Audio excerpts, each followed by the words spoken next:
Now, Eric, you said you lived 15 years of your life in stealth mode. What do you mean by that? So I got into weed when I was in my mid-teens. I don't know, 15 years old was the first time I smoked cannabis.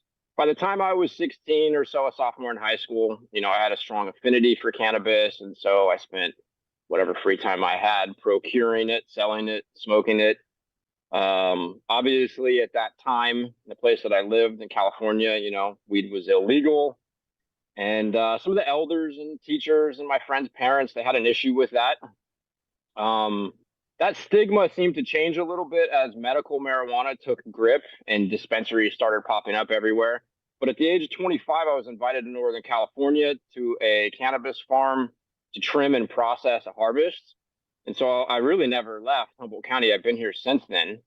And the nature of my line of work as a cannabis producer, really since I was a teenager, I've had to kind of hide my lifestyle from the masses. Yeah, so I've lived in stealth mode. It's a new thing for me to put myself out there publicly, even though I'm, operating a licensed cannabis facility in California. We've been legal adult use since 2018. There's still a stigma around it, and I come from the era of having a nonprofit, a 215 nonprofit medical marijuana collective. But like even 8 years ago, people were using burner phones as an example. So coming out of an era where really the cannabis producers lived in hiding, you didn't socially talk about what you were doing, even if it was lawful in your state and you're paying taxes and so on. So yeah, been living in stealth mode, that's for sure.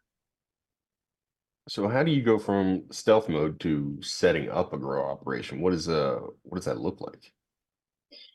Um, as far as when I refer to living my life in stealth mode, the era before licensed cannabis. Now the state of California will license your cannabis business.